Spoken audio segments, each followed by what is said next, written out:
If you've seen Avengers Endgame, now's a good time to start unpacking exactly how the MCU will cope with its losses, what those deaths mean for our heroes, and how future stories will be affected. If you haven't seen the film yet, consider this your first, second, and final warning. Major spoilers ahead. Marvel's Infinity Saga started with Tony Stark, so it's only fitting that it ends with him.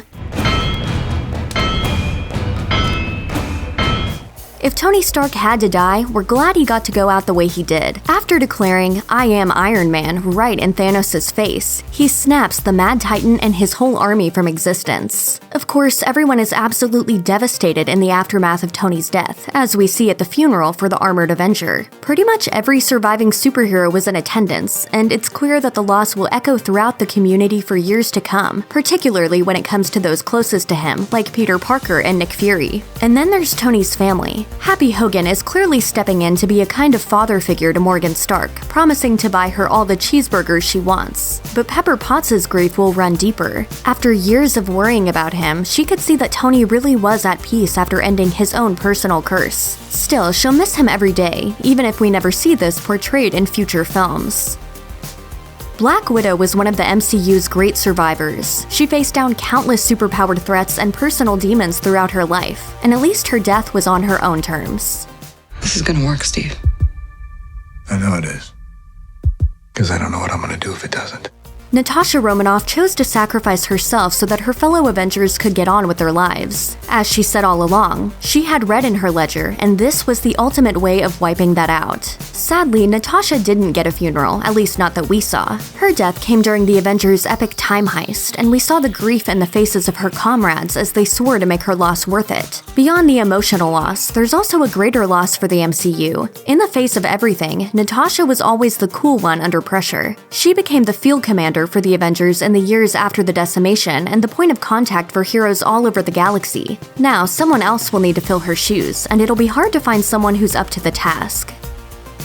Tony Stark is gone, but the technology he brought into the world is not. His inventions have heavily impacted the MCU, and two other superheroes proudly wear his tech. There's War Machine, and now there's Pepper Potts, who suits up in her own armor, taking on an identity that Marvel Comics calls Rescue. Though it's unlikely that Gwyneth Paltrow will return to the MCU, War Machine will probably still be knocking around. And Stark's Iron Man suits won't be going anywhere in the public imagination, particularly after he saved the world in such spectacular fashion. With that in mind, it might be time to call upon a young scientist to fill Stark's shoes and take flight in his suits. In the comics, there's a teenager named Riri Williams, who wears Stark-style armor and calls herself Ironheart. Some fans have speculated that Black Panther's little sister Shuri could take on this particular mantle in the MCU, but perhaps it'll be Stark's daughter Morgan, or a character we haven't spent much time with. Whatever the case, the MCU is ripe for new blood, and Ironheart could lead the charge.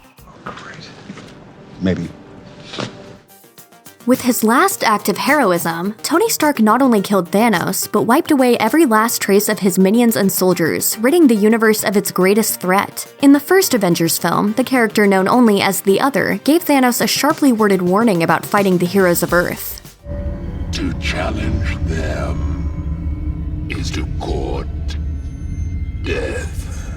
Thanos simply smiled at the words, which is so Thanos, and at the time, it seemed like a wink to the audience members who knew that comic book Thanos had a massive crush on the bony lady known as Death, and he literally wanted to court her. But now that Endgame has come and gone, and the Other's warning has been proven with the death of Thanos, that only heightens the cosmic reputation of the Earth and its heroes. There's a whole universe out there, and it all went through the decimation. As everyone recovers, word will spread of the heroes of Earth and how they were the key to undoing all of Thanos' work. That means future supervillains are even more likely to fear Earth. It also means there's a massive power vacuum that used to be filled with Thanos and his minions. Yes, the universe's greatest threat is gone, but power vacuums have to be filled on both sides of the good and evil divide. Somewhere out there, some madman or madwoman is hellbent on destruction, eager to get a taste of the Avengers and prove they can beat them. As Vision said, this kind of power is bound to invite confrontation.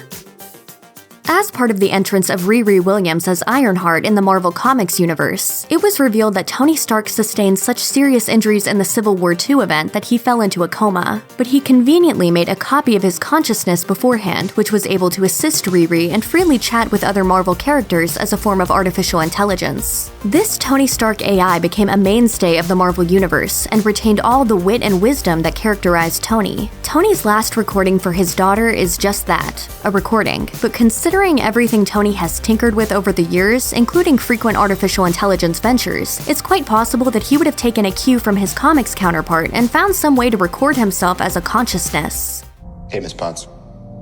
If you find this recording, don't feel bad about this. This would allow the character to carry on in some form, and it would create opportunities for Robert Downey Jr. to continue making cameos in any upcoming MCU projects. Tony Stark the man would be gone, but Tony Stark the artificial intelligence could live on, if only as a voice in another hero's head, and an extremely sassy voice at that.